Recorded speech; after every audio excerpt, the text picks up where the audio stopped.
మహేశ్వరः గురు సాక్షాత్ పరబ్రహ్మం తస్మై శ్రీ గురువే నమః. గంగాధరాలయ్య గారు నిర్మాణానంద గంగాధరాలయ్య గారు వాళ్ళు ఆ గురువు గారు మా దగ్గర మా నాన్నగారు తీసుకున్నారు. మా నాన్నగారు మా నిర్మాణానంద గంగాధరాలయ్య గారు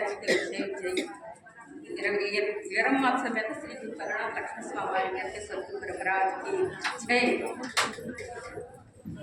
పలుకలు పలుకురా కను కలపోయద మరిన తగులక ఎప్పుడు ఒళ్ళు కృత సందులేకను కలిపున్నది పట్టలైలు రామాయణ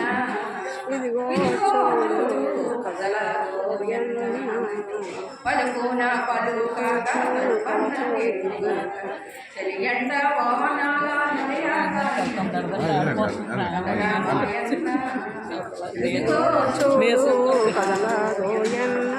పలుకులు పలుకురా కను కలిపోయద మరిన మధ్య తగులక ఎలా ఉందయ్యా పరిపూర్ణం అంటే తగలదు పరిపూర్ణం ఇటు అట్టి చెప్పడానికి లేదు. అంతటా నిండి నిమిడిపోతమే ఉంటుంది కానీ సూదిబాబు సందు లేకుండా ఉండదు. అటువంటి పరిపూర్ణాన్ని ఇటు చలికి కానీ ఎండకు కానీ వానకు కానీ తడవదట. ఇటుకీనే తడవదు. ఎలాగుంది పరిపూర్ణం? ఎరుగు లేకనగానే ఉంది.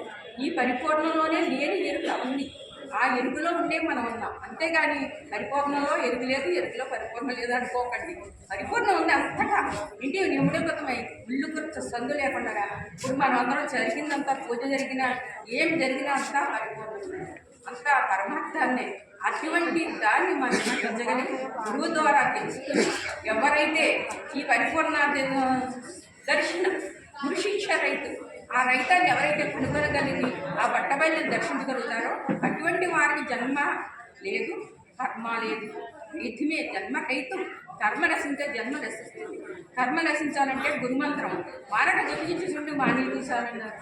ఎప్పుడు గురుమంత్రం ఏ మరక జపిస్తూ ఉండాలి. వచ్చేదాకా నిద్ర వచ్చేదాకా పుట్టు మరవనవాడిగా పుట్టకూడదు. అటువంటి గురువు దగ్గరికి శిష్యుడు గురువు తిట్టం కాకపోయినా శిష్యుడనే తిట్టం అవ్వాలి. ఎందుకంటే గురువు వెంట ఉండాలి, గురువు వెంటనన్నా ఉండాలి, గురు ఇంటనన్నా ఉండాలి. రెండూ లేనప్పుడు శిష్యుడే గిట్టమై గురువుకి వెళ్ళి గురువు ఎక్కడుంటే అక్కడికి వెళ్ళి ఆ పరమార్థాన్ని గ్రహించాలి. అక్కడికి ఎందుకు ఇక్కడికి ఎందుకు మనకి అనేసి పూజ చేసేసుకుని మనం వెళ్ళిపోవడం కాదు. ప్రతి వారం వస్తుంది. ఇక్కడ జరుగుతుంది సభ. ప్రతి వారం తెలుసుకుని వాళ్ళు తెలుసుకోవచ్చు, ప్రతి నెల తెలుసుకోవచ్చు, లేకపోతే ఫోన్ ద్వారా కూడా తెలుసుకుంటున్నారు చాలామంది.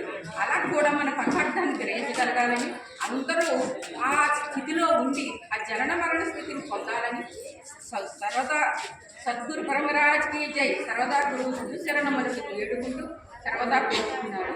సద్గురు పరమరాజ్కి జై.